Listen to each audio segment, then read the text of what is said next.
Omar ibn al-Khattab has a very interesting story, because when he came to Jerusalem, there was no bloodshed, there was no fighting. In fact, Jerusalem was in such turmoil that the leaders welcomed his coming and welcomed becoming part of the Islamic empire, and this is something that's well documented. But they told, because it was tradition that the Khalifa would stay in Medina, the stronghold, he should not leave his city. They told Abu Ubaidah Jarrah, they said that we will not give the keys to the city except for your leader. We will only give it to him. So he's got to come and he's got to take the keys himself.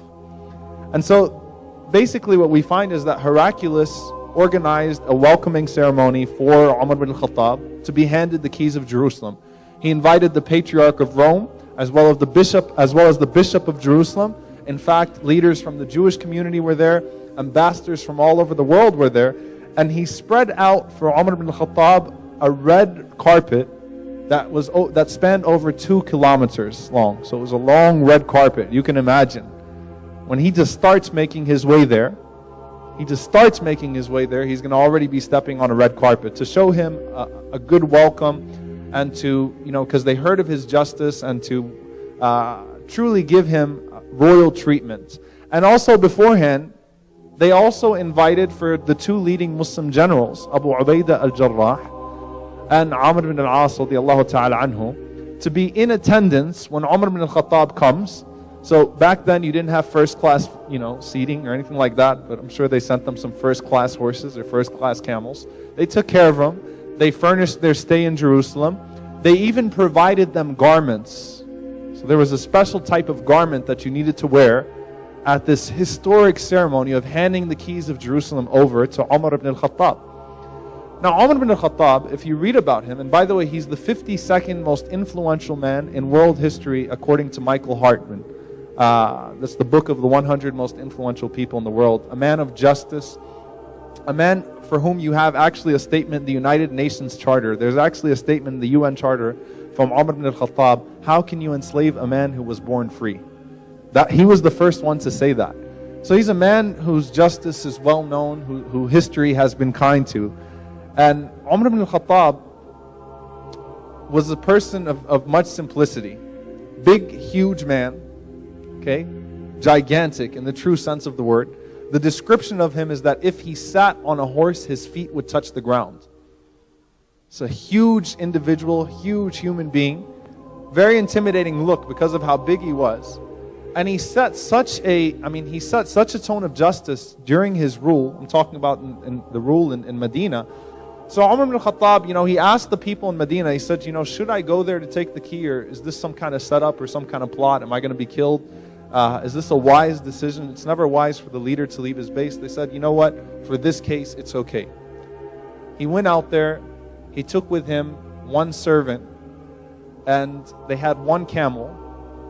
And he made a deal with the servant beforehand. He said, on the way there, I'll ride for half of the time, and you pull me, and then you ride for half the time, and I'll pull you. So they took turns, 50-50. And then Umar ibn al-Khattab, as they were approaching Jerusalem, the servant was on the camel, and he was the one pulling the camel. Not only that, but right before they got to Jerusalem, he fell into a mud puddle, so his clothes got covered in mud too. And he's pulling the servant, and he's covered in mud, and he has 17 patches in his cloth. And, everyone is waiting there with their best clothes. Everyone is waiting there to give him this grand royal reception. Here he is walking in. He's got mud all over him. And so the servant at least tells him as they get to the red carpet, it's 2 kilometers long. He says, I think we should switch now. Umar ibn al-Khattab said a deal is a deal. 50-50, it's still your turn. So, but, you're kind of going in to take over the greatest city in the world. No. You stay on the camel. We'll keep walking.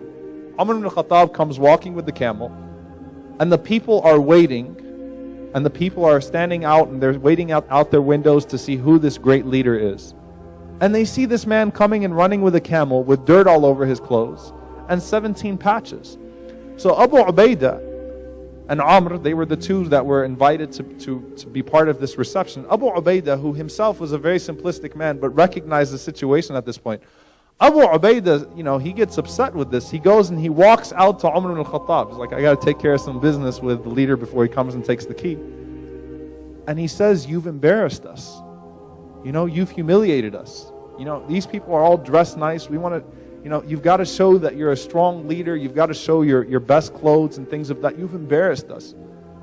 And Umar ibn al-Khattab, he became upset.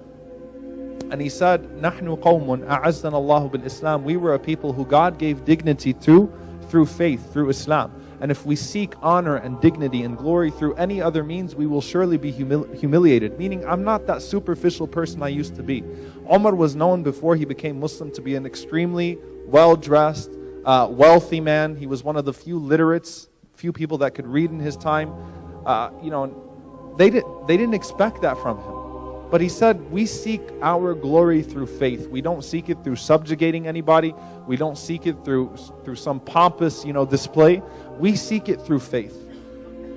And so he received the keys from Heraclius. And the people were shocked. And then the bishop of Jerusalem took him to the Church of Nativity. He gave him a little bit of a tour of Jerusalem. And he took him to the Church of Nativity. And while they were in the Church of Nativity, the call for prayer came. The call for prayer came, for the noon prayer came. And Umar ibn al-Khattab was in there and he knew it was time to pray. And the bishop of Jerusalem told him, he said, look, why don't you just go ahead and pray here? You're the leader. You don't have to go outside and pray. You can just pray here. It'll be an honor for us. And Umar ibn al-Khattab, he said to him, he said, no. He said, because I'm afraid that Muslims will come generations later and claim this is a masjid, this is a mosque, because this is where I prayed. So he walked out of the church, he walked down the steps, and he prayed right there. And then lo and behold, 400 years later, they built a mosque there called Masjid Umar, the Mosque of Umar. So he was right. He knew how history works with these things. He didn't want people to claim that church as a mosque just because he prayed there. Not because it was impermissible or not because there was some theological objection to that. He just wanted to give the people their rights and their respect. He also made the famous Pact of Omar, which essentially guaranteed the rights of all citizens there, guaranteed the rights of people to practice their own faiths. Christians and Jews not only were allowed to live in peace, they were allowed to judge each other by their own law. So they were not subject to Islamic law. They were allowed to keep things according to their law, out of sensitivity and out of justice towards them. So it wasn't like, again, the Bible was thrown away or the Torah was thrown away. In fact, if a situation came to Umar in regards to a public act of lewdness or disobedience from a Christian or a Jew, he would consult the rabbis or the priests, and he would ask them if this was something that was allowed in their faith or not. So it was complete justice, complete honor.